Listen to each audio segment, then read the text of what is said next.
Веднаш по формирањето на новата влада до крајот на неделата, Штип стартува со неколку за него клучни проекти. Како што е обиколницата која што ги поврзува населбата Железничка, населбата Пребег со викенд населбата и индустријската зона Плуждино со нов мост на река Брегалница.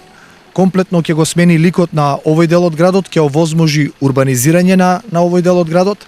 Морам да истакнам дека друг проект кој што ќе се работи, а е во насока на соработка, релација централна локална власт е булеварско уредување на потегот од кружниот тек Лукоел до кампус 4, практично влезот на град Штип. Сепак, кои се приоритетите?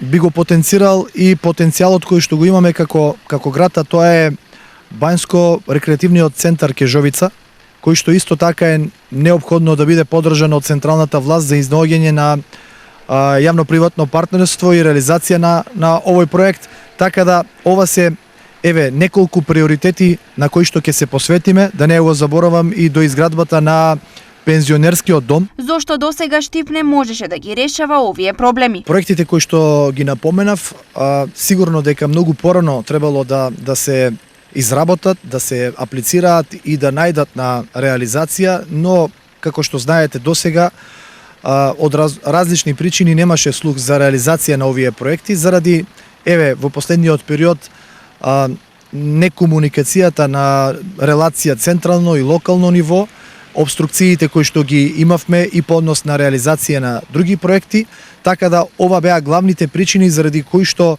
немавме можност да ги презентираме и да влеземе во фаза на реализација на овие клучни проекти. Развојот на општините како приоритетен го нагласува и предложениот министер за локална самоуправа Златко Перински. Следи ново поглавје каде примат има одговорноста кон граѓаните, многу работа и нови проекти. Време е општините да добијат поддршка од централната власт и да се инвестира во локалниот економски развој.